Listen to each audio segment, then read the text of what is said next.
നമുക്ക് next discuss ചെയ്യാനുള്ള ഒരു ഏരിയ എന്നുള്ളത് സേവിങ്സ്, ഇൻഫ്ലേഷൻ, ഇൻട്രസ്റ്റ് റേറ്റ്.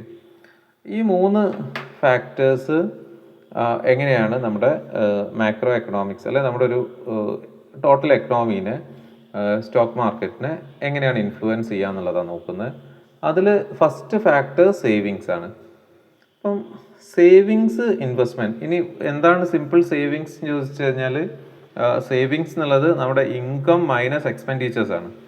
അപ്പോൾ നമുക്ക് ഒരു സാലറിയാണ് ഏൺ ചെയ്യുന്നതെങ്കിൽ ആ സാലറിയിൽ നിന്ന് നമ്മളുടെ എക്സ്പെൻസസ് ഒക്കെ മീറ്റ് ചെയ്ത് റിമൈനിങ് എന്താണോ ബാലൻസ് ഉള്ളത് ആ ബാലൻസ് എമൗണ്ട് ആയിരിക്കും നമ്മളുടെ സാലറിയിൽ നിന്ന് എന്തൊക്കെയാണ് എക്സ്പെൻസസ് ഉള്ളത് ആ എക്സ്പെൻസസ് ഒക്കെ കഴിഞ്ഞിട്ടുള്ള എമൗണ്ടിനെ നമുക്ക് സേവിങ്സ് എന്ന് പറയാൻ പറ്റും. അതല്ലെങ്കിൽ നമ്മൾ എക്സ്പെൻസസിന് മുൻപേ തന്നെ നമ്മൾ മാറ്റി വെക്കുന്ന എന്നിട്ട് സേവിങ്സ് കട്ട് ഡൗൺ ചെയ്യുന്ന മെത്തേഡ്സ് ഉണ്ട്. ആ ഒരു എമൗണ്ടിനെ സേവിങ്സ് എന്ന് വിളിക്കാം. പിന്നെ ഇൻവെസ്റ്റ്മെൻറ്റ്സ് ഉള്ളത് എല്ലാ സേവിങ്സും ഇൻവെസ്റ്റ്മെൻ്റ് ആവണമെന്നില്ല. ഒരു ഫ്യൂച്ചറിൽ ഒരു ഏർണിങ്ങിന് വേണ്ടിയിട്ട് നമ്മൾ മാറ്റി വയ്ക്കുന്ന ഒരു റിട്ടേൺ എക്സ്പെക്റ്റ് ചെയ്യാൻ പറ്റുന്ന ഒരു ഏരിയയിൽ അല്ലെങ്കിൽ റിട്ടേൺസിന് വേണ്ടിയിട്ട് റിട്ടേൺ എക്സ്പെക്ട് ചെയ്തുകൊണ്ട് നമ്മളൊരു സ്പേസിലേക്ക് ഒരു എമൗണ്ട് മാറ്റി വയ്ക്കുകയാണെങ്കിൽ അങ്ങനെ മാറ്റി വയ്ക്കുന്ന എമൗണ്ടിനെ നമുക്ക് ഇൻവെസ്റ്റ്മെൻറ്റ്സ് എന്ന് വിളിക്കാം. അത് ഈ ഒരു ഏരിയയിൽ നമ്മൾ അത് ഡിസ്കസ് ചെയ്യുന്നത് നമുക്ക് ഇൻവെസ്റ്റ്മെൻറ്റ്സും സേവിങ്സും ഒക്കെ തന്നെ നാഷണലിൻ്റെ ഇൻവെസ്റ്റ്മെൻറ്റ്സും നാഷണലിൻ്റെ സേവിങ്സിനെ കുറിച്ചിട്ടാണ് നമ്മൾ പറയുന്നത്. അപ്പോൾ അത് പേഴ്സൻ്റെത്, കമ്പനീസിൻ്റെത്, ഗവൺമെൻറ്റിൻ്റെ, ദാറ്റ് മീൻസ് പേഴ്സണൽ മീൻസ് ഇൻഡിവിജ്വൽസിൻ്റെ സേവിങ്സ് പേഴ്സണലാണ്, കോർപ്പറേറ്റ് മീൻസ് കമ്പനീസിൻ്റെ സേവിങ്സ് ആണ്, പബ്ലിക് മീൻസ് ഗവൺമെൻറ്റ്സിൻ്റെ സേവിങ്സ് ആണ്. അതിന് ഈ 3 ഫാക്ടേഴ്സും കൂടെ ആഡ് ചെയ്ത് കഴിഞ്ഞാൽ നമ്മുടെ നാഷണൽ സേവിങ്സ് എന്നുള്ളൊരു ഓപ്ഷൻ കിട്ടും.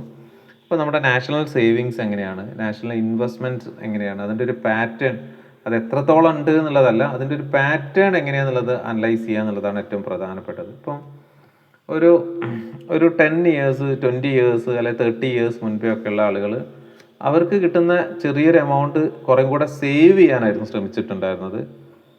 അപ്പോൾ അവർ ബാങ്കിൽ വയ്ക്കും അല്ലെങ്കിൽ കയ്യിൽ വയ്ക്കുകയൊക്കെ ചെയ്യും ഒരു എമൗണ്ട് സേവ് ചെയ്ത്. പക്ഷേ ഇപ്പോഴത്തെ ഒരു ജനറേഷൻ അവിടേക്ക് വരുന്ന സമയത്ത് കുറേ കൂടെ സേവിങ്സ് മാറി ഇൻവെസ്റ്റ്മെൻറ്റ്സിന് എന്ത് ചെയ്തിട്ടുണ്ട്. നേരത്തെ ഇൻവെസ്റ്റ്മെൻറ്റ്സിന് പ്രാധാന്യമുണ്ട്, പക്ഷെ നേരത്തെ ഇൻവെസ്റ്റ്മെൻറ്റിനായിട്ട് കൺസിഡർ ചെയ്യുന്ന ഓപ്ഷൻസ് എന്നുള്ളത് പലപ്പോഴും ഗോൾഡ്, പ്രോപ്പർട്ടി, ഇമ്മൂവബിൾ ആയിട്ടുള്ള അസറ്റ്സ് ആയിരുന്നെങ്കിൽ ഇപ്പോൾ അത് മാറി ആ സേവിങ്സിനെ നമുക്ക് എന്ത് ചെയ്യാൻ പറ്റുന്നുണ്ട്, ഇക്വിറ്റിയിലേക്കും ബോണ്ടുകളിലേക്കും ഗവൺമെൻറ് സെക്യൂരിറ്റീസിലേക്കൊക്കെ ട്രാൻസ്ഫർ ചെയ്യാൻ പറ്റുന്നുണ്ട്. അങ്ങനെ ട്രാൻസ്ഫർ ചെയ്യുന്നതിനെ ഇൻവെസ്റ്റ്മെൻറ്റ്സ് എന്നാണ് നമുക്ക് പറയാൻ പറ്റുക. അവിടെ ഇൻവെസ്റ്റ്മെൻറ്റ് പാറ്റേണിൽ ഒരു ഡിഫറൻസസ് നമ്മൾ മാർക്കറ്റിൽ കാണുന്നുണ്ട്, സേവിങ്സ് പാറ്റേണിലും ഡിഫറൻസസ് കാണുന്നുണ്ട്. നേരത്തെ ആളുകൾ കുറച്ച് സ്ട്രിക്റ്റ് ആയിട്ട് സേവ് ചെയ്യുകയും ഇൻവെസ്റ്റ് ചെയ്തിട്ടുണ്ടായിരുന്നില്ല. ലാൻഡ് ഇങ്ങനെ ഫിസിക്കൽ ഏരിയാസിൽ ലാൻഡ്, ഗോൾഡിലൊക്കെയാണ് ഇൻവെസ്റ്റ് ചെയ്തതെങ്കിൽ ഇപ്പോൾ ആ ഇൻവെസ്റ്റ്മെൻറ്റ്സ് പാറ്റേൺ പതുക്കെ ഷെയർസിലേക്കും ബോണ്ടുകളിലേക്കും ഗവൺമെൻറ് സെക്യൂരിറ്റീസിലേക്കൊക്കെ വരുന്നുണ്ട്. പക്ഷെ വേറൊരു ചേഞ്ച് എന്താണെന്ന് നോക്കുകയാണെങ്കിൽ കൺസപ്ഷൻ പാറ്റേണിലുള്ള ചേഞ്ചാണ്. അത് അത്ര ഒരു ഫേവറബിൾ ആയിട്ടുള്ള ഒരു കൺസപ്ഷൻ പാറ്റേൺ അല്ല നമുക്ക് മാർക്കറ്റിൽ വരുന്നതെന്നാണ് എൻ്റെ ഒരു വ്യൂ ഉള്ളത്. അത് ഇങ്ങനെയാണ്, മാർക്കറ്റിന് നല്ലതാണ്, പക്ഷേ ആസ് എ ഇൻഡിവിജ്വൽ നോക്കുന്ന സമയത്ത് എപ്പോഴും നമുക്ക് വലിയ EMIനെ ബേസ് ചെയ്തിട്ട്, വലിയ ലോണിനെ ബേസ് ചെയ്തിട്ടായിരിക്കും ഓരോ ഇൻഡിവിജ്വൽസും മുന്നോട്ടേക്ക് പോകുന്നത്. പക്ഷേ അത് എക്കണോമിക്ക് നല്ലതാണ്. അങ്ങനെ ലോണ് വന്നാലും പുതിയ പ്രോഡക്ട്സ് ഈസി ആയിട്ട് സെല്ല് ചെയ്ത് പോവും, ഫർദർ പ്രൊഡക്ഷൻ നടക്കും, എംപ്ലോയ്മെൻറ്റ് ജനറേറ്റ് ചെയ്യും. അങ്ങനെ ആ ഒരു സൈക്കിൾ ഇങ്ങനെ ഫില്ല് ചെയ്ത് പോകും. പക്ഷേ അങ്ങനെ നമ്മൾ നോക്കുകയാണെങ്കിൽ പോലും പക്ഷേ ആളുകൾ ഒരു ബബിൾസിൻ്റെ മേലെ വർക്ക് ചെയ്യുന്ന പോലുള്ളൊരു ഫീലിംഗ് ആണ് ഉണ്ടാവുക. ഏതെങ്കിലും ഒരു സ്റ്റേജിൽ ഒന്ന് സ്റ്റക്ക് ആവുമ്പോൾ ആ ബബിൾ എന്ത് ചെയ്യും, ബ്രേക്ക് ചെയ്യപ്പെടുകയും ചെയ്യുക. ഇപ്പോൾ US 2010 അവിടെ ഒരു എക്കണോമിക് ക്രൈസിസ് ഉണ്ടാവാനുള്ള സമയത്ത് ഉണ്ടായിട്ടുണ്ട്, ഗ്രേറ്റ് ഡിപ്രഷൻസ് എന്ന് പറയും. ആ ഗ്രേറ്റ് ഡിപ്രഷൻ എന്ന് പറയുന്നതിൽ ഒരു റിസിഷൻ ഉണ്ടായിട്ടുണ്ട്. ആ റിസിഷൻ്റെ മെയിൻ റീസൺ എന്നുള്ളത് ആ ഒരു 2008 മുതൽ 2010 വരെയുള്ള സമയമായിരുന്നു. അതിൻ്റെ മെയിൻ ആയിട്ടുള്ളൊരു റീസൺ എന്നുള്ളത് അവിടുത്തെ IT സെക്ടറിലുള്ള ഉണ്ടായിരുന്ന ഒരു ബൂമാണ്. ആ ബൂം കൊണ്ട് തന്നെ എക്കണോമിയിലേക്ക് നല്ലോണം ഫണ്ട് പമ്പ് ചെയ്തു. IT സെക്ടറിൽ എല്ലാവരും പുതിയ ബിൽഡിങ്ങുകൾ പർച്ചേസ് ചെയ്തു, റെസിഡൻഷ്യൽ ഏരിയാസ് പർച്ചേസ് ചെയ്തു. എക്കണോമി കംപ്ലീറ്റ്ലി EMI ബേസ് ചെയ്തിട്ട് വർക്ക് ചെയ്തു. അങ്ങനെ ആ IT സെക്ടറിൽ ചെറിയ രീതിയിലൊക്കെ എന്ത് ചെയ്തു, ജോബിലൊക്കെ ചെറിയ കുറവുകൾ വന്ന സമയത്ത് അത് IT എംപ്ലോയീസിന് എന്ത് ചെയ്യാൻ പറ്റിയില്ല, അവർക്കത് അക്സെപ്റ്റ് ചെയ്യാൻ ബുദ്ധിമുട്ടായി. കാരണം അവരൊക്കെ വർക്ക് ചെയ്യുന്നത് വലിയ EMIയിലാണ് വർക്ക് ചെയ്യുന്നത്. അപ്പോൾ അവർക്ക് EMI പേ ചെയ്യാൻ പറ്റാതെ വന്നു. അപ്പോൾ അവിടെ റിയൽ എസ്റ്റേറ്റിനെ അത് ബാധിച്ചു. റിയൽ എസ്റ്റേറ്റിനെ ബാധിച്ചത് ആ സൈക്കിള് ഇങ്ങനെ കംപ്ലീറ്റ് ആയി വന്ന സമയത്ത് ഒരു എക്കണോമിക് ക്രൈസിസോ ഒരു റിസിഷനോ ആയിട്ട് മാറുക ചെയ്തിട്ടുണ്ടായിരുന്നത്. അപ്പോൾ ആ ഒരു പാറ്റേണിനെ കുറിച്ചിട്ട് നമ്മൾ സ്റ്റഡി നടത്തുക. ആളുകൾ സേവ് ചെയ്യുന്നത് എങ്ങനെയാണ്, ഇൻവെസ്റ്റ് ചെയ്യുന്നത് എങ്ങനെയാണ്, കൺസ്യൂം ചെയ്യുന്നത് എങ്ങനെയാണെന്നുള്ളതിനെ കുറിച്ചിട്ടൊക്കെയുള്ള ഒരു സ്റ്റഡി നടത്തുന്നത്, അല്ലെ ആ ഒരു ആസ്പെക്ട്സ് നമുക്ക് റിലവൻ്റ് ആണ് സ്റ്റോക്ക് മാർക്കറ്റ് റിലേറ്റഡ് ആയുള്ള ഡിസിഷൻ മേക്കിംഗ് പ്രോസസ്സിൽ. അത് ഇൻഡിവിജ്വൽസിൻ്റെ ഹാബിറ്റ്സും വേണം, നാഷണലിൻ്റെ ഒരു ഹാബിറ്റ്സും അത് പ്രധാനപ്പെട്ടതാണ്. അപ്പം സേവിങ്സ് ഇൻക്രീസ് ചെയ്ത് ഇൻവെസ്റ്റ്മെൻറ്റ്സ് ഉണ്ടാവുന്ന സമയത്ത് നോർമലി എന്താണ്, നമുക്ക് ഇൻവെസ്റ്റ്മെൻറ്റ്സിലേക്ക് അത് ട്രാൻസ്ഫർ ചെയ്യുന്ന സമയത്ത് എക്കണോമിക് ഗ്രോത്ത് ക്രിയേറ്റ് ചെയ്യപ്പെടുന്നുള്ളതാണ്. ഓക്കെ, അപ്പോൾ ഇപ്പോഴുള്ളൊരു പാറ്റേണിനെ കുറിച്ചിട്ടൊക്കെ നമുക്ക് ഫർദർ ലേണിങ് നടത്തേണ്ടതാണ്. ഇനി അതേപോലെ തന്നെ മറ്റൊരു ഫാക്ടറാണ് നമുക്ക് ഇൻഫ്ലേഷൻ. അപ്പോൾ ഇൻഫ്ലേഷൻ ഇൻഫ്ലേഷൻസ് നമുക്കറിയാം എന്താണ് ഇത്, ജനറൽ പ്രൈസ് റൈസിങ്ങിനെയാണ് ഇൻഫ്ലേഷൻസ് എന്ന് പറയാം. അപ്പോൾ ഈ ഇൻഫ്ലേഷൻ തന്നെ മാർക്കറ്റിൽ 2 ടൈപ്പ് ഇൻഫ്ലേഷൻസ് ആണുള്ളത്. ഒന്ന് നമുക്ക് ഡിമാൻഡ് പുൾ ഇൻഫ്ലേഷൻസ് എന്ന് പറയും. ഏതെങ്കിലും ഒരു പർട്ടിക്കുലർ ഗുഡ്സിൻ്റെ ഡിമാൻഡ് വർദ്ധിക്കുന്നതായിരിക്കും ഡിമാൻഡ് പുൾ ഇൻഫ്ലേഷൻസിൻ്റെ പ്രധാനപ്പെട്ട കാരണം. ഇനി മറ്റൊരു ടൈപ്പാണ് കോസ്റ്റ് പുഷ് ഇൻഫ്ലേഷൻസ്. ഇപ്പോൾ ഏതെങ്കിലും ഒരു ഡിമാൻഡ് ഇൻക്രീസ് ചെയ്യുന്ന സമയത്ത് ഓൾറെഡി സപ്ലൈ കുറവാണെങ്കിൽ ആളുകൾ അതിൻ്റെ വില വർദ്ധിപ്പിച്ചുകൊണ്ടിരിക്കും. ഇനി മറ്റൊരു കേസാണ് ഡിമാൻഡ് ഒന്നും വർദ്ധിക്കുന്നില്ല, പക്ഷെ കോസ്റ്റ് ഇൻക്രീസ് ചെയ്യുന്നത് കൊണ്ട് ഒരു പ്രൊഡക്റ്റിൻ്റെ പ്രൈസ് ഇൻക്രീസ് ചെയ്യുകയാണെങ്കിൽ അങ്ങനെ ഇൻക്രീസ് ചെയ്യുന്നതിനെ കോസ്റ്റ് പുഷ് ഇതാണ് വിളിക്കുക. അപ്പം ഇങ്ങനെ 2 ടൈപ്പ് ഓഫ് ഇൻഫ്ലേഷൻസ് മാർക്കറ്റിലുണ്ട് എന്ന് ജസ്റ്റ് ഒന്ന് ഓർത്ത് വയ്ക്കുക. പിന്നെ ഇങ്ങനെ ഇൻഫ്ലേഷൻസ് ഇൻക്രീസ് ചെയ്യുകയാണെങ്കിൽ ഉണ്ടാവുന്ന ചേഞ്ചസ്, ഒരു ഹൈ ഇൻഫ്ലേഷൻസ് ആണെങ്കിൽ ഓട്ടോമാറ്റിക്കലി അവിടെ എന്തായിരിക്കും, ഇൻട്രസ്റ്റ് റേറ്റ്, ഒരു ഹൈ ഇൻഫ്ലേഷൻസ് ഉണ്ടാവുകയാണെങ്കിൽ എന്ത് മെഷേഴ്സ് ആണ് ഗവൺമെൻറ് എടുക്കുക എന്നുള്ളതാണ്. അവിടെ ഒരു സ്റ്റേബിളായി, ഇപ്പോൾ ഇന്ത്യയുടെ ഒരു ഇൻഫ്ലേഷൻസ് എടുക്കുകയാണെങ്കിൽ അറൗണ്ട് ഒരു 5% ആണ്. അതിൽ 2022 അത് ഒരു 6+% എത്തിയിട്ടുണ്ടെങ്കിലും മറ്റെല്ലാ സമയങ്ങളും അതൊരു സ്റ്റേബിൾ ആയിട്ടുള്ള പെർസെൻറ്റേജിൽ തന്നെയാണ് മാർക്കറ്റ് നിൽക്കുന്നത്. ഒരു 4.5% തന്നെയാണ് നമ്മുടെ ഒരു ഇൻഫ്ലേഷൻസ് ഇപ്പോൾ ഉള്ളത് എന്നുള്ളതാണ്. അപ്പോൾ നമുക്ക് ഈവൻ ഇനി അതൊരു US കേസ് വരുന്ന സമയത്ത് US ഒരു ഓവറോൾ ഇൻഫ്ലേഷൻസ് ഉള്ളത് <4% ആണ്. ഒരു ലാസ്റ്റ് അതും ഒരു 2022 ഗ്ലോബലി തന്നെ ഒരു ബൂം ഉണ്ടായ സമയമായതുകൊണ്ട് ആ ഇയറിൽ കുറച്ചൊരു ഇൻഫ്ലേഷൻ കൂടിയിട്ടുണ്ട്. പക്ഷെ ബാക്കിയുള്ള സമയങ്ങളിലൊക്കെ ഇൻഫ്ലേഷൻസ് ഇൻ അറൗണ്ട് നമ്മൾ നേരത്തെ പറഞ്ഞ റേറ്റിൽ തന്നെയാണ് നിന്നിട്ടുണ്ടായിരുന്നത്. അപ്പോൾ ഇങ്ങനെ ഒരു ഹൈ ഇൻഫ്ലേഷൻസ് നമ്മൾ കൺസിഡർ ചെയ്യണം. ഇൻഫ്ലേഷൻസ് ഉണ്ടാവുകയാണെങ്കിൽ നോർമലി അതിനെ കൺട്രോൾ ചെയ്യുന്ന ഏറ്റവും ഫസ്റ്റ് മെഷേഴ്സ് എന്നുള്ളത് ഇൻട്രസ്റ്റ് റേറ്റ് ഹൈക്ക് ചെയ്യുക എന്നുള്ളതാണ്. അതുകൊണ്ടാണ് നമ്മൾ ഇനി പറയാൻ പോകുന്ന മോണിറ്ററി പോളിസീസിൽ വരുന്ന ഡിഫറെൻ്റ് ആയിട്ടുള്ള റേറ്റുകൾ ഗവൺമെൻറ് ഇൻക്രീസ് ചെയ്യും. ഓക്കെ, അങ്ങനെ റേറ്റ് ഇൻക്രീസ് ചെയ്യുന്ന സമയത്ത് ഇപ്പോൾ എക്സാമ്പിൾ ഹൗസിംഗ് ലോണിന് ഇപ്പോൾ ഒരു 8% ആണ് ഇൻട്രസ്റ്റ് റേറ്റ് എങ്കിൽ അതൊരു 8.5%-ലേക്ക് മാറ്റും. ഓട്ടോമാറ്റിക്കലി ഹൗസിംഗ് ലോണ് പ്ലാൻ ചെയ്ത് വെച്ചിട്ടുള്ള ആളുകളൊക്കെ തന്നെ അത് ഒന്ന് കട്ട് ഡൗൺ ചെയ്യുകയാണ് ചെയ്യുക ആ സമയത്ത്. പിന്നെ അതേപോലെ കൺസെപ്ഷൻ ഓഫ് അത് ഇൻട്രസ്റ്റ് റേറ്റ് ഹൈക്ക് ചെയ്യുമ്പോൾ മാർക്കറ്റിലെ കൺസെപ്ഷൻ റെഡ്യൂസ് ചെയ്യും. അതേപോലെ ഇക്വിറ്റി മാർക്കറ്റ് ഇൻവെസ്റ്റ്മെൻറ്റ്സ് റെഡ്യൂസ് ചെയ്യും. നോർമലി അതിൻ്റെ റിസൾട്ട് എന്നുള്ളത് എക്കണോമി അല്പം ഒന്ന് സ്ലോ ഡൗൺ ചെയ്യും. ഓക്കെ, അല്പം സ്ലോ ഡൗൺ ചെയ്യുക എന്ന് പറഞ്ഞാൽ ഓട്ടോമാറ്റിക്കലി എന്താണ്, പ്രൈസ് നേരത്തെ ഇൻഫ്ലേറ്റഡ് ആയിട്ടുള്ള പ്രൈസിൽ നിന്ന് നമ്മളൊരു ടാർഗറ്റഡ് പ്രൈസിലേക്ക് പ്രൈസ് റെഡ്യൂസ് ചെയ്യുകയും ചെയ്യും. അപ്പോൾ ഇങ്ങനെയാണ് നോർമലി ഫസ്റ്റ് ഫേസ് എപ്പോഴും ഒരു ഇൻട്രസ്റ്റ് റേറ്റോ അല്ലെ മോണിറ്ററി പോളിസീസ് യൂസ് ചെയ്തിട്ടാണ് ഇൻഫ്ലേഷൻസിനെ കൺട്രോൾ ചെയ്യാൻ പറ്റുകയാണ്. അതുകൊണ്ടാണ് ഇനി repo, reverse repo, interest rate, ഇത്തരം ന്യൂസസ് എല്ലാ ക്വാർട്ടർലിയും നമുക്ക് റിസർവ് ബാങ്കിൻ്റെ ഭാഗത്തുനിന്ന് വരും. ആ ന്യൂസസ് നമ്മൾ ശ്രദ്ധിച്ചു കഴിഞ്ഞാൽ ഈ കാര്യങ്ങൾ നമുക്ക് കുറച്ചും കൂടെ ഒന്ന് ഡീകോഡ് ചെയ്യാൻ പറ്റും എന്നുള്ളതാണ്. ഇപ്പം 2 points, savings, investments, consumption and inflation എന്നുള്ളതായിരുന്നു. ഇപ്പോൾ ഓൾറെഡി പറഞ്ഞു ഡിമാൻഡ് പുള്ളുണ്ട്, ഡിമാൻഡ് പുള്ളും അതേപോലെ തന്നെ കോസ്റ്റ് പുഷ് ഇൻഫ്ലേഷൻസ് ഉണ്ട്. പിന്നെ അതേപോലെ ഇൻഫ്ലേഷൻസ് മെഷർ ചെയ്യാൻ നമ്മൾ യൂസ് ചെയ്യുന്ന രണ്ട് ഇൻഡെക്സുകളാണ്. ഒന്ന് കൺസ്യൂമർ പ്രൈസ് ഇൻഡെക്സ് ആണ്, അതേപോലെ തന്നെ ഹോൾസെയിൽ പ്രൈസ് ഇൻഡെക്സ് ആണ്.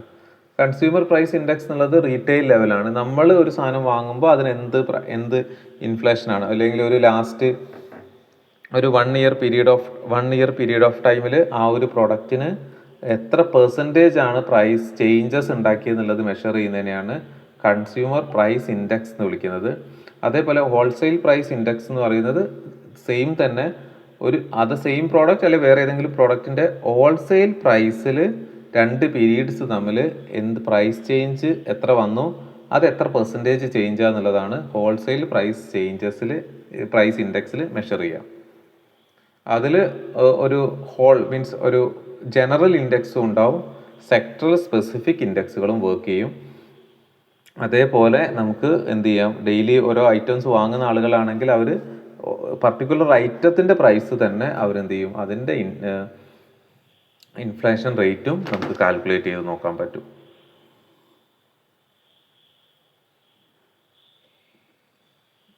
ഓക്കെ, ദെൻ പിന്നെ നമ്മൾ പറഞ്ഞു ഈ ഇൻഫ്ലേഷൻ ഇൻക്രീസ് ചെയ്യുന്ന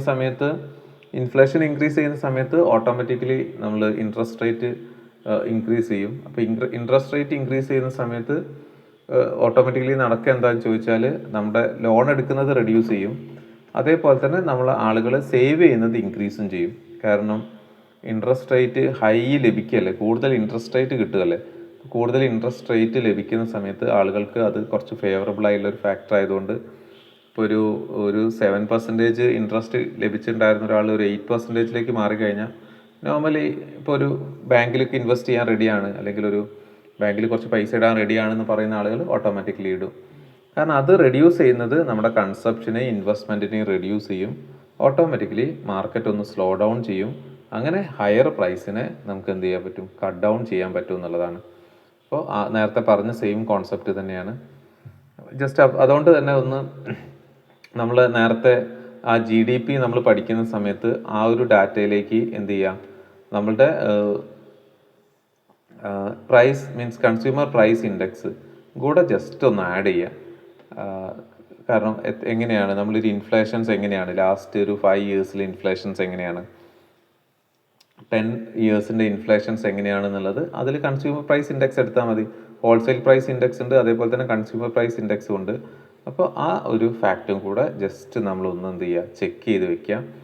കാരണം ഇപ്പോൾ പല GCC കൺട്രീസിൽ നിന്നോ അല്ലെങ്കിൽ US നിന്നൊക്കെ ഉള്ള ആളുകൾ ഇന്ത്യയിൽ ഇൻവെസ്റ്റ് ചെയ്യുന്നില്ല എന്ന് പറയാനുള്ള മെയിൻ കാരണം ഇന്ത്യയിലെ ഇൻഫ്ലേഷൻസ് പലപ്പോഴും ഒരു 5%, 6%ലേക്കൊക്കെ വരുന്നുണ്ടാകും.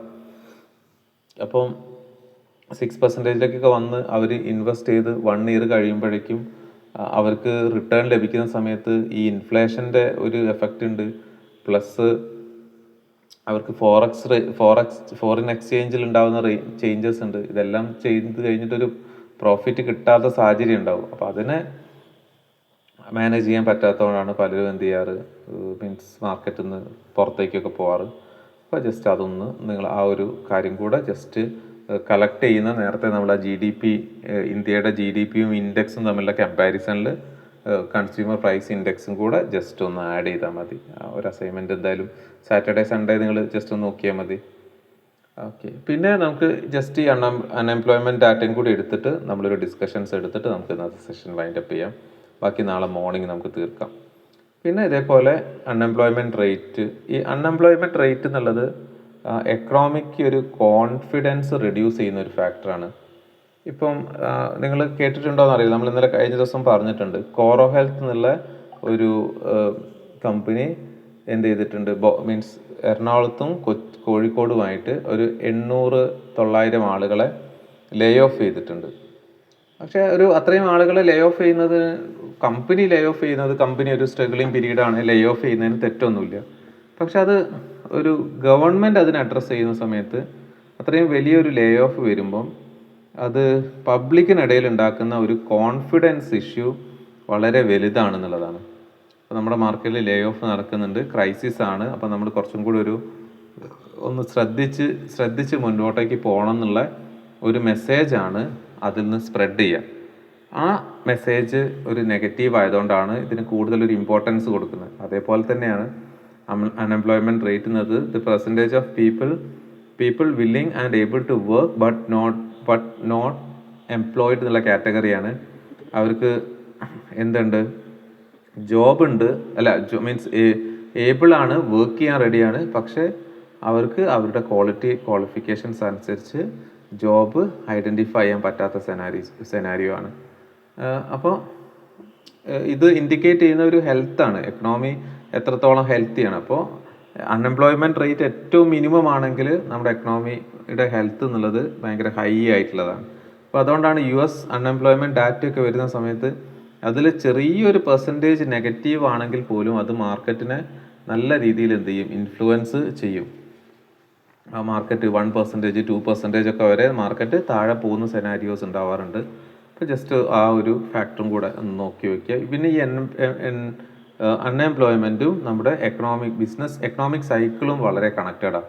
അപ്പോൾ മാർക്കറ്റ് അപ്സൈഡിലേക്ക് പോയി പിന്നെ അൺഎംപ്ലോയ്മെൻറ്റ് ഡാറ്റ ഇൻക്രീസ് ചെയ്ത് വരുവാണെങ്കിൽ എക്കണോമി നെക്സ്റ്റ് ലെവലിൽ ഒരു ക്രൈസിസിലേക്ക് പതുക്കെ സ്ലോ ഡൗൺ ചെയ്യാണ്, അല്ലെങ്കിൽ ക്രൈസിസിലേക്ക് മൂവ് ചെയ്യാന്നുള്ളൊരു ഇൻഡിക്കേഷൻസ് ആണ് എന്ത് ചെയ്യുന്നത്, അങ്ങനെ ഒരു ന്യൂസാണ് പബ്ലിക്കലി പുറത്തേക്ക് പോകുന്നത് എന്നുള്ളതാണ്. അപ്പം ഈ ഒരു അൺഎംപ്ലോയ്മെൻറ്റ് ആൻഡ് എക്കണോമിക് സൈക്കിൾ എന്നുള്ളത് ഒരു പ്രധാനപ്പെട്ട കണക്ഷൻസ് ഉള്ള ഏരിയ ആണ്. ജസ്റ്റ് അതൊന്ന് നമ്മളൊന്ന് റീഡ് ചെയ്ത് വെക്കാം. ഇപ്പോൾ എക്കണോമി ഒരു സ്ലോ ഡൗൺ ചെയ്യുന്ന സമയത്ത് പ്രൊഡക്ഷൻസ് ഡിക്രീസ് ചെയ്യും, ജോബ്ലെസ് ഇൻക്രീസ് ചെയ്യും. ദാറ്റ് മീൻസ് അൺഎംപ്ലോയ്മെൻറ്റ് റേറ്റും അൺഎംപ്ലോയ്മെൻറ്റും ഇൻക്രീസ് ചെയ്യും. പിന്നെ ഓൾറെഡി ഉള്ള ആളുകളുടെ വേജ് അല്ലെങ്കിൽ സാലറി റെഡ്യൂസ് ചെയ്യും. പക്ഷേ ഇനി അതൊരു എക്സ്പാൻഷൻ സ്റ്റേജ് ആണ്. മാർക്കറ്റ് അപ്സൈഡിലേക്ക് പോകുന്ന സമയത്താണെങ്കിൽ അൺഎംപ്ലോയ്മെൻറ്റ് തീരെ കുറയും, മോർ ജോബ്സ് ക്രിയേറ്റ് ചെയ്യും, പ്രൊഡക്ഷൻ ഇൻക്രീസ് ചെയ്യും, കൺസപ്ഷൻ ഇൻക്രീസ് ചെയ്തിട്ടുണ്ടാവും, ഓട്ടോമാറ്റിക്കലി എക്സിസ്റ്റിംഗ് ആളുകളുടെ സാലറിയും വർദ്ധിച്ചിട്ടുണ്ടാവും. അത് മാർക്കറ്റിന് ഒരു കോൺഫിഡൻസ് നൽകുന്ന ഫാക്ടറാണ്. അപ്പോൾ ഇതിൻ്റെ ഒരു ഇമ്പാക്റ്റ് എങ്ങനെയാണ്, ഹയർ എംപ്ലോയ്മെൻറ്റ് എന്നുള്ളത് increasing income, higher spending, economic growth ആണ്. പക്ഷേ ഇനി അൺഎംപ്ലോയ്മെൻ്റ് ആണ് ഇൻക്രീസ് ചെയ്യുന്നതെങ്കിൽ ലോവർ ഇൻകം, ഡിമാൻഡ് റെഡ്യൂസ് ചെയ്യും, എക്കണോമി സ്ലോ ഡൗൺ ചെയ്യും. അപ്പോൾ ഇനി ക്വാർട്ടർലി വരുന്ന അൺഎംപ്ലോയ്മെൻറ്റ് ഡാറ്റാസൊക്കെ നമ്മൾ ജസ്റ്റ് ഒന്ന് ചെക്ക് ചെയ്ത് നോക്കാം. എന്നിട്ട് അതിൻ്റെ ഒരു അപ്ഡേഷൻസ് അതെങ്ങനെയാണ് എക്കണോമിനെ ഇൻഫ്ലുവൻസ് ചെയ്യുക എന്നുള്ളതൊക്കെ നമുക്ക് ഒരു ഫർദർ ഡിസ്കഷൻസ് ആയിട്ട് നമുക്ക് എടുക്കുകയും ചെയ്യാം. അപ്പോൾ ഇങ്ങനെയുള്ള ഡാറ്റാസൊക്കെ നമുക്ക് പൊതുവെ എവിടെ നിന്നൊക്കെയാണ് ലഭിക്കാൻ സാധ്യത ഉള്ളതെന്ന് ചോദിച്ചാൽ, ഒന്ന് ministry of statistical and programme implementations, അത് നമ്മുടെ ഗവൺമെൻറ്റിൻ്റെ മിനിസ്ട്രി ഓഫ് സ്റ്റാറ്റിസ്റ്റിക്സിൻ്റെ വെബ്സൈറ്റിൽ നിന്ന് നമുക്ക് അവൈലബിൾ ആയിരിക്കും. RBIയുടെ മോണിറ്ററി റിപ്പോർട്ട്സ് നമുക്ക് അവൈലബിൾ ആണ്. അതേപോലെ മന്ത്ലി റിവ്യൂസും നമുക്ക് ഡൗൺലോഡ് ചെയ്തെടുക്കാവുന്നതാണ്. പിന്നെ ഇൻ്റർനാഷണൽ ഡാറ്റാസ് നമുക്ക് വേൾഡ് ബാങ്കിൻ്റെ ഡാറ്റാസ് അവൈലബിൾ ആണ്. അതേപോലെ എംപ്ലോയ്മെൻറ്റ് റിലേറ്റഡ് ആയിട്ടുള്ള ഡാറ്റാസ് ഇൻ്റർനാഷണൽ ലേബർ ഓർഗനൈസേഷൻസിൻ്റെ ഡാറ്റാസ് അവൈലബിൾ ആണ്. പിന്നെ അതേപോലെ തന്നെയാണ് അമേരിക്കൻ എക്കണോമിക് അസോസിയേഷൻസിൻ്റെ ഡാറ്റയും നമുക്ക് അവൈലബിൾ ആണ്. ജസ്റ്റ് ഇങ്ങനെയുള്ള ഡാറ്റാസൊക്കെ നമുക്ക് ജസ്റ്റ് ഒന്ന് ടച്ച് ചെയ്ത് പോയി കഴിഞ്ഞാൽ കുറച്ചധികം ഇൻപുട്സ് കിട്ടും. അതൊരു പെട്ടെന്ന് ഒരു ഇൻപുട്ട് ഉണ്ടാവുക, ഒരു ദിവസം കൊണ്ടൊരു ഇൻപുട്ട് ഉണ്ടാക്കുക എന്നുള്ളതല്ല, പക്ഷേ കുറച്ച് സമയമെടുത്ത് നമുക്കൊരു ഇൻപുട്ട് ഉണ്ടാക്കാൻ പറ്റുന്ന ഒരു ഏരിയാസാണ്. ഇപ്പോൾ ജസ്റ്റ് നമുക്ക് ബാക്കി ചെറിയൊരു പോർഷൻസ്, കുറച്ച് ഏരിയാസ് ഉണ്ട്, അത് നമുക്ക് നാളത്തെ ഒരു ഡിസ്കഷനിൽ ചെയ്യാം. കാരണം ഓൾറെഡി അസ്ജദും ഇല്ല, പിന്നെ സിനാനും എന്തായാലും ഇന്ന് 8 o'clock ഇറങ്ങണം എന്ന് പറഞ്ഞിട്ടുണ്ടായിരുന്നല്ലോ. സഹൽ ഇന്ന് കുറച്ച് ലേറ്റ് ആയില്ലേ ജോയിൻ ചെയ്യാൻ?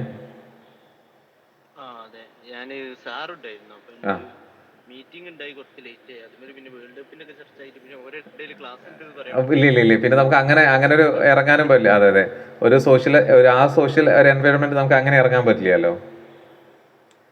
അതെ. ഓക്കെ. നമുക്ക് നാളെ എന്നാലും ഒരു 10 o'clock തന്നെ ഇരിക്കാം. ഞാൻ എന്തായാലും അസ്ജിദിനെ ഞാനൊന്ന് കണക്ട് ചെയ്ത് വെക്കുകയും ചെയ്യാം. അപ്പോൾ ജസ്റ്റ് നമ്മൾ ഇനി ഈ ഇതൊക്കെ ഇപ്പോൾ ഷഹലിനൊക്കെ ജസ്റ്റ് ഇങ്ങനെ നമ്മളൊരു ഫർദർ റീഡിങ്ങിൻ്റെ സമയത്തൊക്കെ ഈ ഏരിയാസൊക്കെ ഒന്ന് സ്റ്റിക്ക് ചെയ്ത് റീഡ് ചെയ്താൽ മതി. എന്നാൽ തന്നെ നമുക്ക് കുറേ ഇൻപുട്സ് കിട്ടും. കാരണം നമ്മുടെ ഇൻഫ്ലേഷൻ ഫാക്ടേഴ്സ് എങ്ങനെയാണ്, ഡിഫറെൻറ്റ് കൺട്രീസിൻ്റെ ഇൻഫ്ലേഷൻസ് എങ്ങനെയാണ്, എംപ്ലോയ്മെൻറ്റ് ഡാറ്റ എങ്ങനെയാണ്, അതേപോലെ സേവിങ്സ് പാറ്റേണിൽ വരുന്ന ചേഞ്ചസ്, അങ്ങനെയൊക്കെയുള്ള കുറച്ച് ചെറിയ ചെറിയ സ്റ്റഡികളുണ്ടാവും. ഇപ്പം നമ്മൾ ഒരു 30 വർഷം മുൻപേ EMI എന്നുള്ളൊരു സിസ്റ്റം തീരെ ഉണ്ടായിരുന്നില്ല ഇന്ത്യയിൽ, കേരളത്തിലൊന്നും ഉണ്ടായിരുന്നില്ല. പക്ഷേ ഇപ്പോൾ EMIനെ ഡിപ്പെൻഡ് ചെയ്തിട്ടാണ് മാർക്കറ്റ് തന്നെ പോകുന്നത്. അപ്പോൾ അത് നമ്മുടെ ഈ ഒരു സ്പെൻഡിങ് കൾച്ചറിൽ വന്ന ചേഞ്ചസ് ആണ്. അത് സേവിങ്സിൽ വന്ന് ചെയ്തിട്ടുണ്ട്. നേരത്തെ ഫിസിക്കൽ അസറ്റ്സിനാണ് പ്രാധാന്യം കൊടുത്തിട്ടുള്ളത്. ഇപ്പം നമുക്ക് കുറച്ചും കൂടെ ഇക്വിറ്റി മാർക്കറ്റ് പോലത്തെ മാർക്കറ്റിനൊക്കെ ഇമ്പോർട്ടൻസ് വരുന്നുണ്ട്. പിന്നെ അതേപോലെ നേരത്തെ സേവ് ചെയ്യുമ്പോൾ bank, cooperative bank, fixed deposit ആണെങ്കിൽ അത് മാറി ഇപ്പോൾ ബോണ്ടുകളിലേക്കും ഇക്വിറ്റിയിലേക്കൊക്കെ ആളുകൾ എക്സ്പോഷേഴ്സ് എടുത്തു തുടങ്ങി. പക്ഷേ നെഗറ്റീവ് വശമുണ്ട്. ഇപ്പോൾ നമ്മളെ EMI പോലത്തെ സിസ്റ്റം നമുക്ക് നെഗറ്റീവാണ് ഇപ്പോഴും മാർക്കറ്റിനല്ല ഇൻഡിവിജ്വലിന് നെഗറ്റീവാണ്. പക്ഷേ അതിന് പോസിറ്റീവ്നെസ് ഉണ്ട്. അങ്ങനെ കുറേ ഫണ്ട് മാർക്കറ്റിലേക്ക് വരുന്നത് കൊണ്ട് മാർക്കറ്റിൽ കുറച്ചും കൂടെ മാർക്കറ്റിനെ ഒന്ന് ലൂബ്രിക്കേറ്റ് ചെയ്യുന്നുണ്ട്. അപ്പോൾ അത്തരം ന്യൂസസ് ഒക്കെ ജസ്റ്റ് എന്തായാലും റീഡ് ചെയ്യാം. ആ റീഡ് ചെയ്യുന്ന സമയത്ത് ഇൻസൈറ്റ്ഫുൾ ആയിട്ടുള്ള സാധനങ്ങൾ ഉണ്ടെങ്കിൽ ജസ്റ്റ് നമ്മൾ ഗ്രൂപ്പിൽ ഒന്ന് ഷെയർ ചെയ്യുകയും ചെയ്യാം. അപ്പോൾ ഇതുവരെയുള്ള ഏരിയാസ് ജസ്റ്റ് ഒന്ന് നോക്കി വെക്കുക. നാളെ നമുക്ക് ഈ പോർഷൻസിലെ ബാക്കി ഏരിയാസും കൂടെ ഒന്ന് ഡിസ്കസ് ചെയ്ത് കൺക്ലൂഡ് ചെയ്യും. പിന്നെ നിങ്ങൾക്ക് സാറ്റർഡേ സൺഡേ ഒക്കെ കിട്ടുമ്പോൾ ഫ്രീ കുറച്ച് സമയം ഒന്ന് സ്പെൻഡ് ചെയ്തിട്ട് ഇതുവരെയുള്ള ചാപ്റ്റേഴ്സൊക്കെ മൊത്തത്തിലൊന്ന് പ്രിപ്പയർ ചെയ്ത് ഒന്ന് ഇതാക്കി വെക്കാം.